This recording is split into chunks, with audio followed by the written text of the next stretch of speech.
Save 10% with my code BOBBY10 on raw, organic, grass-fed and grass-finished, freeze-dried organ meats from Grassland Nutrition. Link in the description box.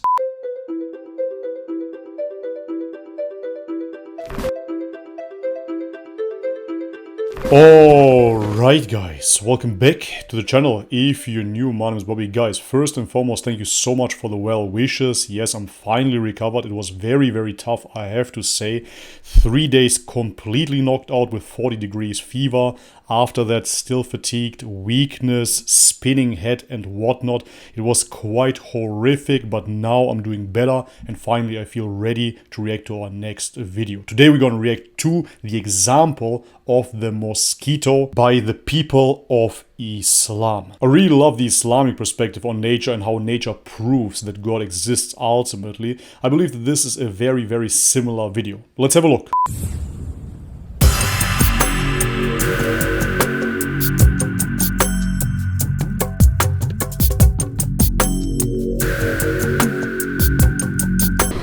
Yep, exactly. One of those very powerful questions in the Quran. The example of a mosquito, episode 1. Indeed, Allah is not ashamed to present a mosquito as an example or anything that is above it. Why would he As be for ashamed? those who believe, they know that it is the truth from their Lord. But as for those who disbelieve, they say, what did Allah intend by this example? The Quran, chapter 2, verse 26. The first question that comes to mind is, what does Allah mean when using a mosquito as an example? Essentially, Allah is saying that even a fly is enough to demonstrate his existence. Absolutely, because nobody is able to build a fly. Yes, we can build airplanes, yes, we can build Bugattis, but we cannot build a fly. At first glance, you might be thinking, how? Even if we can clone a fly, that doesn't mean that we build a fly. With some reflection, it will hopefully make a lot more sense. It already makes sense. Let's consider that this verse came down 1,400 years ago to a tribe in the middle of a desert. Sure.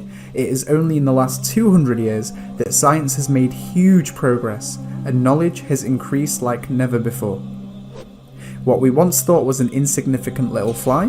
That's crazy, I have to stop this video. I'm sure you cannot see it on the camera here, but there is a fly right now, out of nowhere, appeared in my room. Yeah, there it is, and is messing with me. Proved to be a phenomenal species full of complexities. Sure. Here are some facts that we have come to know. The mosquito egg is always laid in water. Yeah. As the mother lays her eggs, she sticks them together into an array to form a raft structure to stop them from sinking. From there, the eggs turn into larvae that swim around upside down on the surface of the water whilst breathing through a tube, a bit like a snorkel.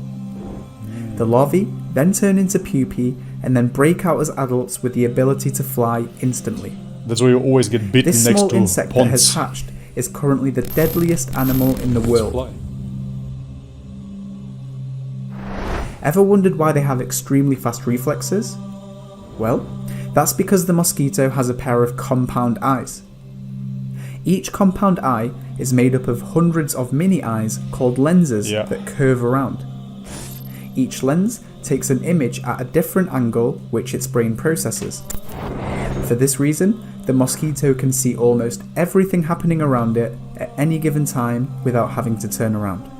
360 view. Physicists have been fascinated by this and have been trying to copy this system to develop self-driving cars, drones and safety cameras, to say the least. Right. Subhanallah. The mosquito uses carbon dioxide sensors to detect your breath from up to 50 meters away. Once it finds its way into your room, it detects heat from your body to land exactly where it will start to suck your blood. It's so crazy. This is how they see you in the dark when you are asleep. Amazingly, the mosquito uses 6 needles to suck blood in a highly sophisticated manner. I didn't know that. First, just one. it removes a protective layer to expose the needles. Then it uses the sharp teeth on the outside 2 needles to drill through your skin, like Those a little saw. monsters, man. The 2 inner needles hold the cut open whilst the middle 2 probe around to find a blood vessel. Once a blood vessel is found, one of the probe needles spits chemicals to numb the pain and help your blood to flow. Wow. The other probe needle acts like a straw and starts sucking your blood. As it sucks, its body separates the water and squeezes it out of its back to pack in as many nutrients as possible. Sounds like a surgical operation, right? Yeah, more than that, man. This is an image of the mosquito's foot. It is made up of a complex array of features that protect it and allow it to land on many different surfaces, such as water, to feed its eggs. As for its wings, the mosquito flaps them about 1,000 times every single second to help it fly. It is clear that this tiny creature we can barely see with the naked eye is packed with many efficient systems allowing it to function Of course, and breed. man. And it's not only Let's the mosquito. now refer back to the verse in the Quran. After Allah presents the example of a mosquito, He then says, and what is above it. The Arabic used for this, فَمَا فَوْقَهَا, linguistically has many meanings, including what is above it physically and what is above it in size. Guess what? All definitions apply. In terms of size, well, we don't have to look too far into nature to see that a mosquito is nothing compared to what is out there. Sure.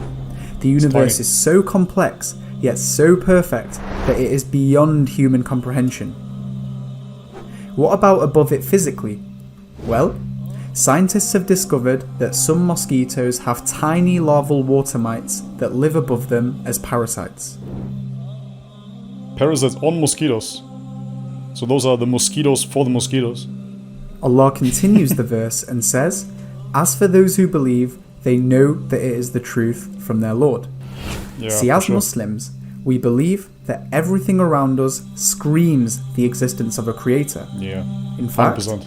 when we are asked for proof, we respond by asking where the proof isn't, even if it is just a fly. This is something that you really cannot argue with atheists. It is an intrinsic state of seeing or not seeing. The atheist will ask you for physical proof, and you will show him physical proof by telling him, look around you. Don't you see that's all physical proof of a creator? But this is of course not enough for the blind. Allah then says, "But as for those who disbelieve, they say, what did Allah intend by this example?" Of course, you can show them Isn't this anything. the case? Wouldn't the disbeliever credit all of this to anything other than a creator, such as evolution or chance? Yeah, they would, but where does evolution come from? What is chance? There is no explanation for it. Wouldn't the disbeliever None. still consider the mosquito insignificant and unimpressive? No, I think that an atheist can see the mosquito as something impressive as well, as a impressive biological machine. Reality is, we are all so used to the world around us. Sure. We are so used to how perfect nature is and how perfectly its laws allow us to sustain life. Yeah, absolutely. This is what I believe what Jesus meant when he said you have to become like children in order to inherit the kingdom of God. He referred to exactly this phenomena. In order to even understand what is surrounding us, we have to return to our state as children, because when we were children we still saw the world as what it is, an absolute miracle, absolutely amazing. When I look at my 1-year-old son, he's absolutely amazed at everything, trees, flowers, bees and whatnot, but we got so used to it that we cannot see it any longer. The fact of the matter is, if all of humanity gathered together, we couldn't create a single fly. And if we gathered all of our knowledge, it wouldn't even be a small fraction of what we still don't know. Yet some of us sadly believe that we have enough wisdom and intelligence to deny there is a creator as a possibility, just because it doesn't make sense. It's arrogance. Think about this. And why doesn't it make sense? Of course it makes sense. It is logical that a creation would have a creator. To copy just one of the systems in a mosquito, we need years of research and teams of scientists around the world to produce billions something of half years as of good. evolution. Yet the mosquito Billions. is lighter than a feather, can hardly be Atheists. seen, and is jam-packed full of systems and sensors that allow it to live. And remember, the mosquito is only one of millions of different species that are on planet Earth alone, each one having unique characteristics. Isn't this verse so incredibly profound? It is. إن الله لا يستحي أن يضرب مثلا ما بعوضة فما فوقها فأما الذين آمنوا فيعلمون أنه الحق من ربهم وأما الذين كفروا فيقولون ماذا أراد الله بهذا مثلا يضل به كثيرا ويهدي به كثيرا وما يضل به إلا الفاسقين. Alright guys, and this is it for today's video. Didn't disappoint one bit, absolutely delivered, very similar to the nature video that we watched prior to this. Many interesting facts. Now I hate those little mosquitoes even more, but I appreciate them for their complexity. Absolutely amazing to see their creepy little feet and that they have multiple needles while they suck out the blood. For me, as I said previously, I do not need any further conviction that nature proves that God exists. I truly believe that it is intrinsic. Either you have the eyes to see or you don't. I really firmly believe that God decides that. We can spend time debating, we can spend time discussing, but ultimately there is no getting through to those people. I've seen that. I personally have always believed in one God. This is just what it is. I truly believe that if you're not supposed to see the truth, you never will. Alright guys, but this is it for today's video. If you liked it, leave it a thumbs up. If you haven't subscribed already, guys, please do so. And if you want to support this channel, all the links are in the description box below. Patreon links as well. Thank you so much for your ongoing support. And again, thank you so much for your well wishes. It really means a lot. Alright guys, but this is it. As always, may God bless you all. Much love and peace.